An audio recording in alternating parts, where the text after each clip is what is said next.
Bonjour à tous, c'est Igazeko et aujourd'hui on va parler insectes et plus précisément grillons.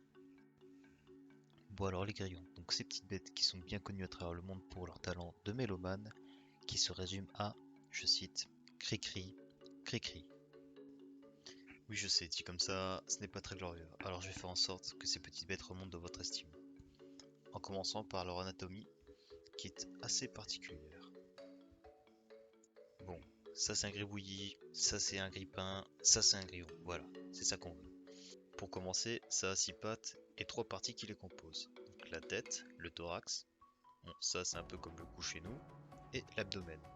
Donc jusque là, on est d'accord, c'est un insecte. Ainsi que deux longues antennes qui sont un peu comme des capteurs pour percevoir le monde qui les entoure, et aussi de savoir si les grillons qui passent à côté d'eux sont des mâles ou des femelles. Oui, eux sont restés encore sur des choses assez basiques. Il y a aussi ces drôles d'appendices qu'on appelle cerques, et qui signifie que en grec. Bon, ça c'est cadeau. Et qui sont des organes sensoriels ultra importants. Grâce à ça, ils perçoivent la gravité, les vibrations, et ça leur sert même pour leur propre équilibre. Et oui, c'est bien plus important que ça en a l'air. Il y a aussi cette drôle d'aiguille située entre les deux cercles qui a dû attirer votre regard. Et comme certains pourraient le penser, ce n'est ni le zizi du grillon, ni un dard pour piquer. Seules les femelles en sont équipées, on appelle ça l'ovipositeur. Elles s'en servent dans l'unique but de pondre les œufs dans la terre.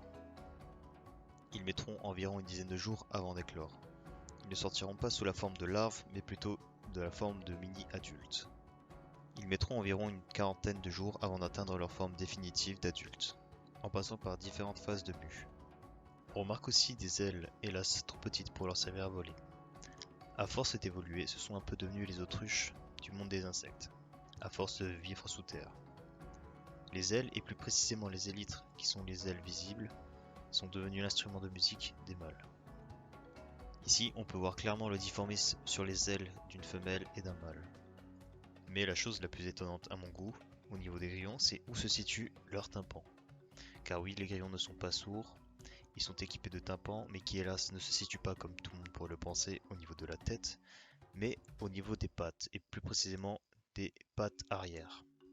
On peut distinguer les tympans des grillons au niveau de leurs pattes par cette drôle de membrane qui se situe dans le creux.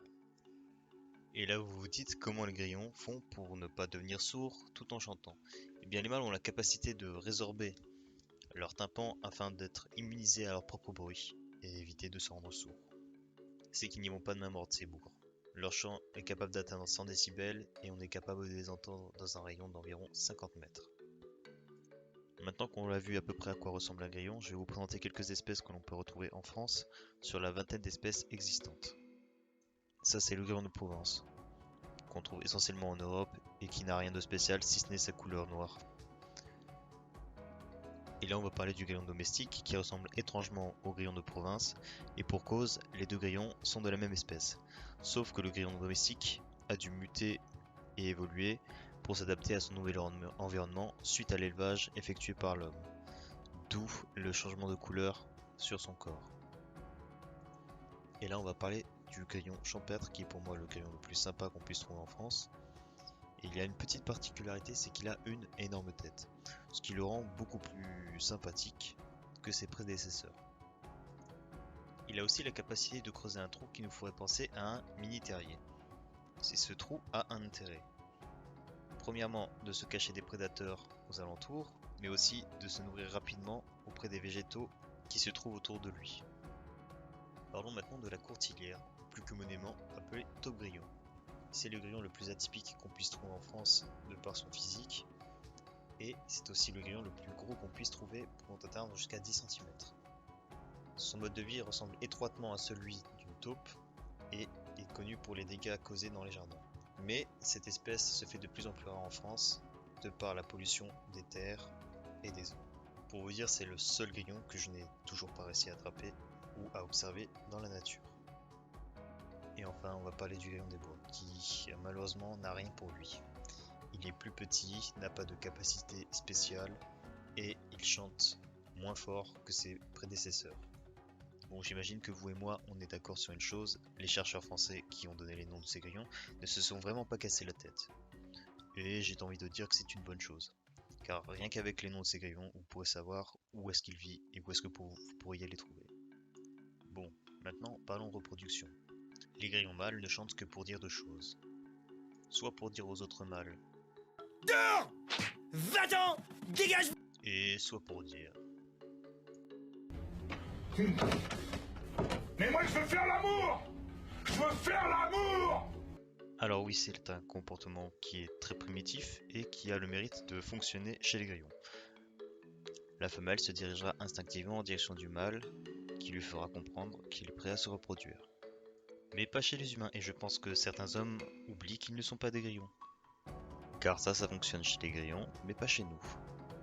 Au niveau alimentation, les grillons ne sont vraiment pas difficiles. Ils mangent de tout et ont une alimentation essentiellement herbivore. Mais de temps en temps, il leur arrive de manger des cadavres d'animaux qui traînent ou de petits insectes. En bref, ce sont des opportunistes. C'est un peu ton ami végétarien qui craque au McDonald's pour une boîte de nuggets. Pour résumer, les grillons sont des insectes de la famille des orthoptères. En bref, les cousins des criquets et des sauterelles. Ils sont très craintifs et inoffensifs. Ils n'hésitent pas à se cacher à la moindre sensation de menace. Et les mâles ne chantent qu'une fois adultes, venant bercer nos soirées d'été, ou bien à vous casser les oreilles selon votre point de vue. Ma première vidéo concernant les insectes touche à sa fin, donc n'hésitez pas à me faire des retours, que ce soit sur le son ou l'articulation de la vidéo. Sur ce, prenez soin de vous et de vos proches, et surtout, restez curieux.